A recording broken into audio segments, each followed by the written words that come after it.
Emmanuel's heart pounded like a drum as he stumbled through the tall grass on his small farm. The sun was sinking fast, painting the sky orange over the quiet outskirts of Abuja.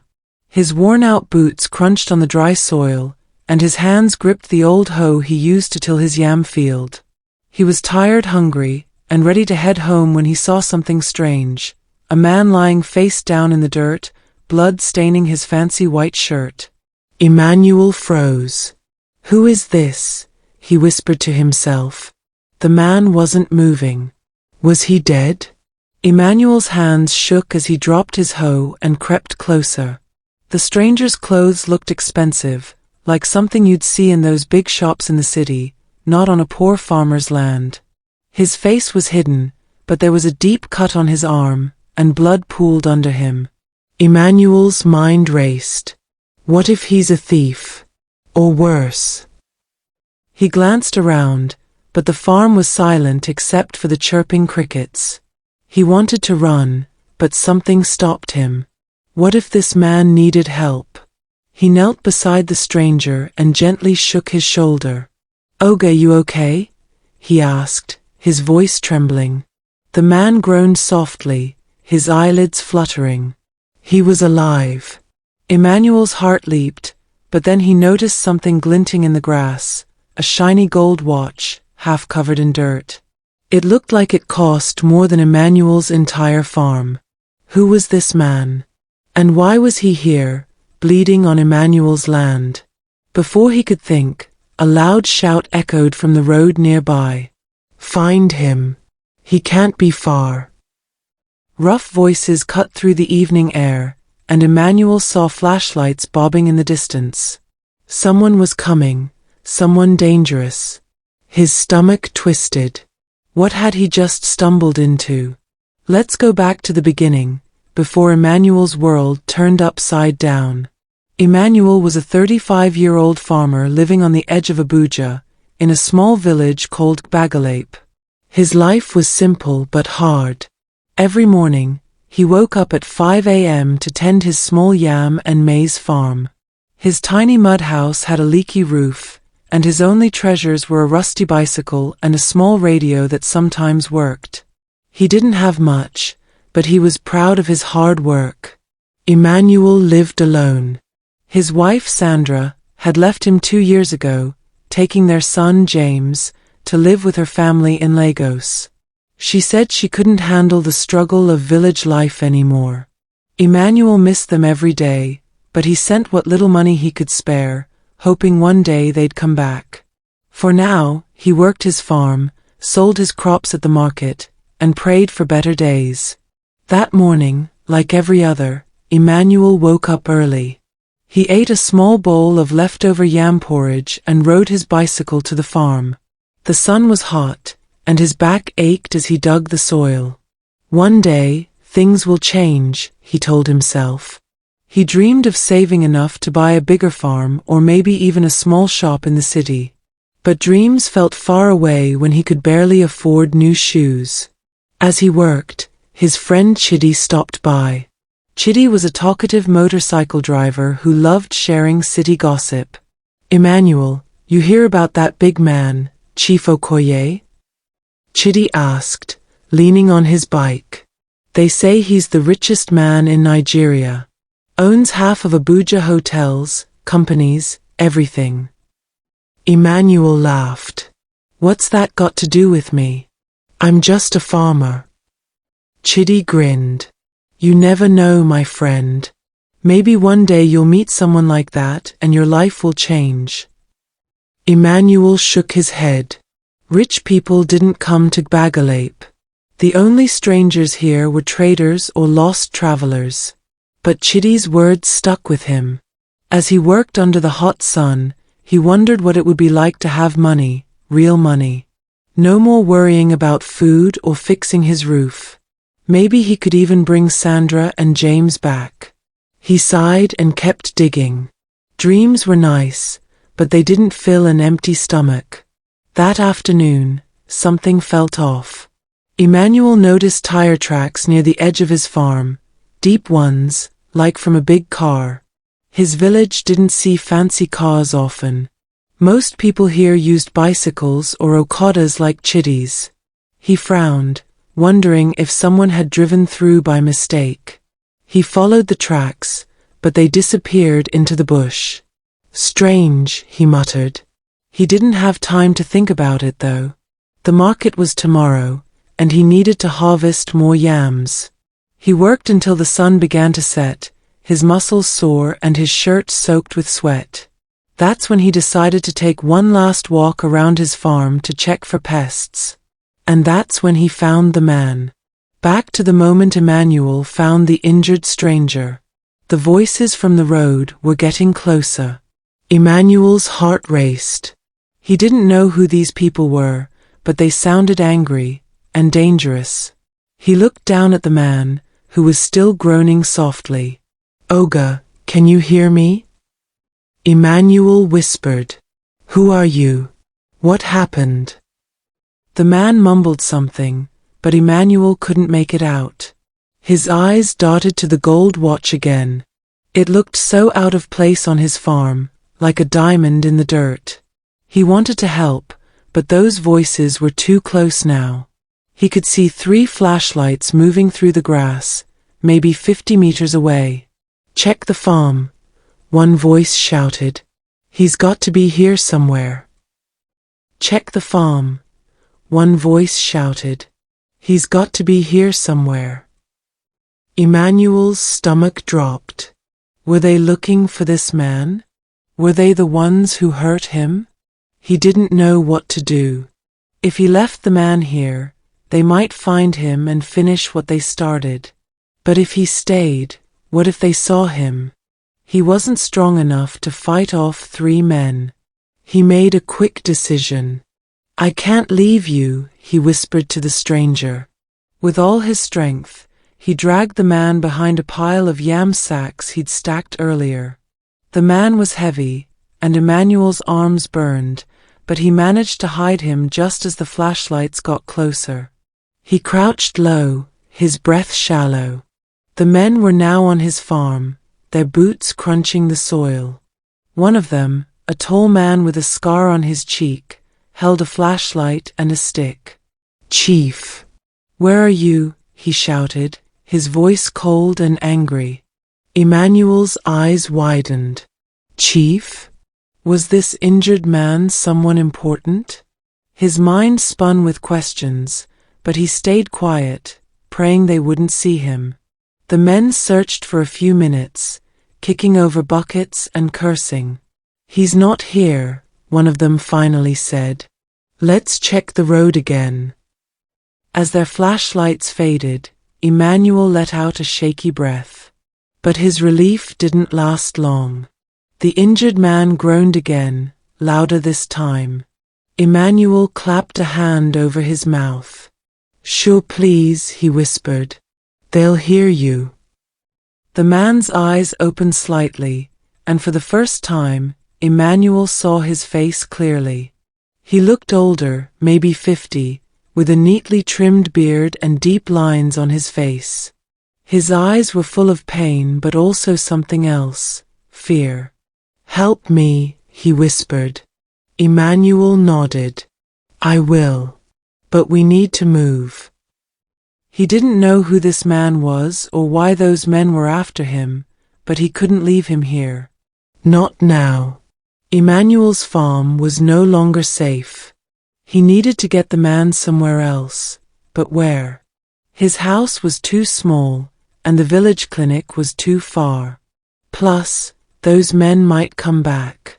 He thought about Chidi, maybe he could help with his motorcycle.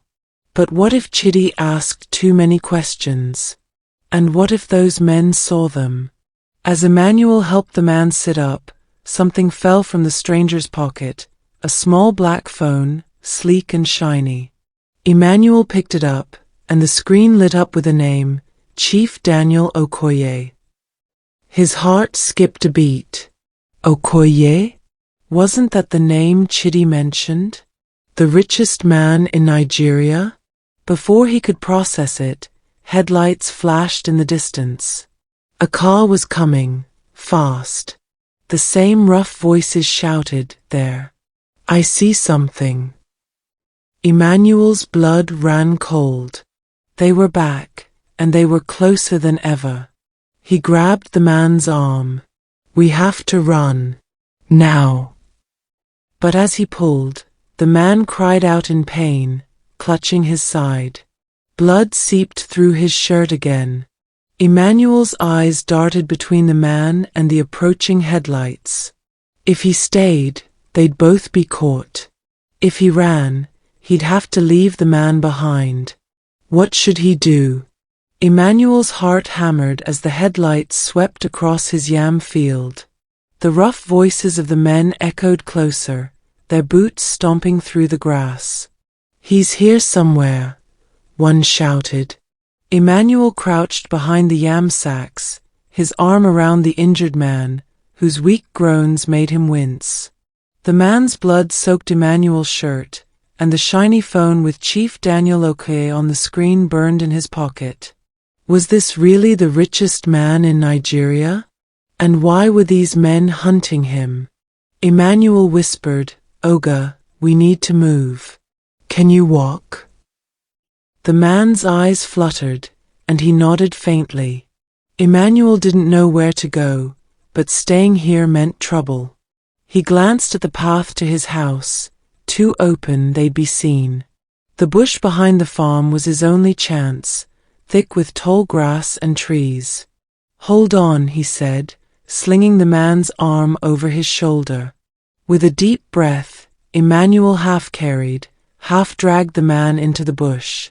Thorns scratched his legs, and the man's weight made his knees buckle, but he kept moving.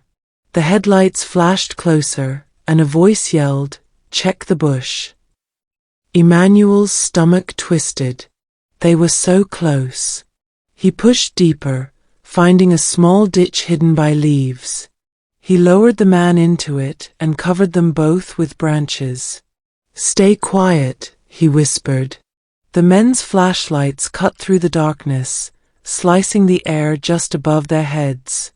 Emmanuel held his breath, his heart pounding so loud he was sure they'd hear it. The man beside him was shaking, clutching his side. Blood dripped onto the leaves, and Emmanuel prayed it wouldn't give them away. Minutes felt like hours, but finally, the men moved on. "He's gone," one grumbled. "Let's check the village." The headlights faded, and their voices grew distant. Emmanuel waited, listening, until the only sound was the chirping of crickets. He let out a shaky breath. They were safe for now. Emmanuel helped the man sit up against a tree. In the moonlight, he could see the stranger's face, better tired, pale, but with sharp eyes that seemed to study him. "Thank you," the man whispered, his voice weak. "You saved me." Emmanuel shook his head. "I don't even know who you are, Oga. Why are those men after you?" He pulled the phone from his pocket and held it up. "And why does this say Chief Daniel Okoye?" The man's eyes widened, then softened. "My name is Daniel," he said. "And yes, I'm that Okoye." He coughed, wincing in pain. "Those men, they work for someone who wants me gone. It's a long story." Emmanuel's mind spun. Chief Daniel Okoye, the billionaire Chidi talked about? The man who owned hotels, companies, and half of Abuja? Lying here, bleeding in the bush? It didn't make sense. "Why are you on my farm?" Emmanuel asked. "And how did you get hurt?" Daniel's face darkened. "I was driving back from a meeting in Abuja. Someone ran my car off the road. I escaped, but they chased me. I ran until I couldn't anymore, and ended up here." He looked at Emmanuel. "I didn't mean to bring trouble to you." Emmanuel didn't know what to think. Part of him wanted to run and pretend this never happened. But Daniel's eyes were pleading, and Emmanuel remembered his own struggles, how he wished someone would help him when life got hard. "Okay," he said. "We need to get you to a doctor. But those men might still be out there." Daniel shook his head. "No hospital. They'll find me. I need to get to my house in Abuja. I have people there who can help." He reached into his pocket and pulled out a small key. "This is for my safe house. If you get me there, I'll make sure you're safe and rewarded." Emmanuel stared at the key. A reward? That could mean money, maybe enough to fix his house, bring Sandra and James back. But getting to Abuja meant crossing dangerous roads, and those men could be anywhere. He thought of his son's smile, his wife's laugh. Was it worth the risk? "I'll help you," Emmanuel said finally. "But we need to be smart." He remembered Chidi's motorcycle. If anyone could help them move fast, it was Chidi. But could he trust him with something this big? Emmanuel decided to call Chidi. He used Daniel's phone, since his own was old and had no battery. Chidi answered on the first ring. "Emmanuel, why you dey call me with strange number? Wetin happen?" "No time to explain," Emmanuel whispered. "I need you and your bike. Come to the bush behind my farm. Bring bandage and water if you have. It's urgent." Chidi sounded confused but agreed. "I dey come now." Emmanuel hung up, his hands shaking. He hoped he was doing the right thing. While they waited, Emmanuel tore a strip from his shirt to wrap Daniel's arm. The bleeding had slowed, but Daniel looked weaker, his face pale. "Why do they want to hurt you?" Emmanuel asked, tying the cloth tightly. Daniel sighed. "Money makes enemies. I have a business deal, biggest in Nigeria.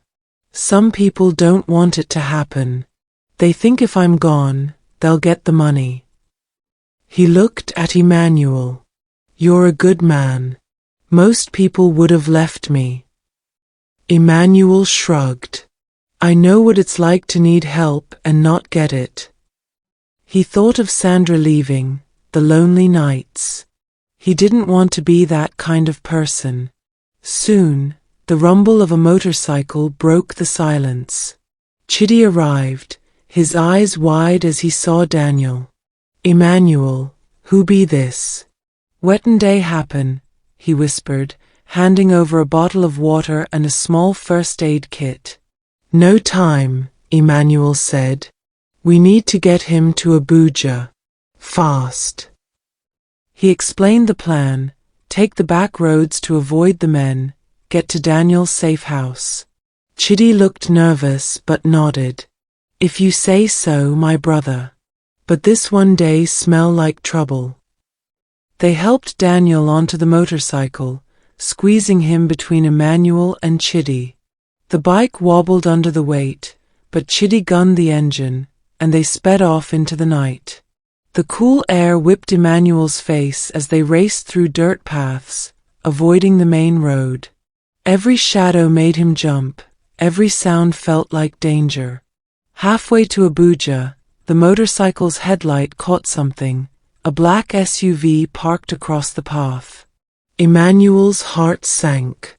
"Chidi, stop," he hissed, but it was too late. The SUV's doors opened, and 3 men stepped out, the same ones from the farm. The tall one with the scar smirked, holding a flashlight and a knife. "End of the road," he said.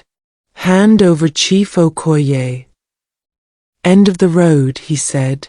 "Hand over Chief Okoye." Emmanuel's mind raced.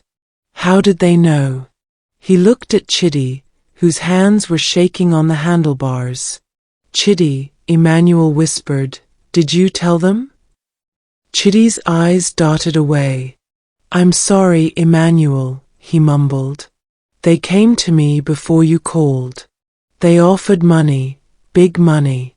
I didn't know it was this serious.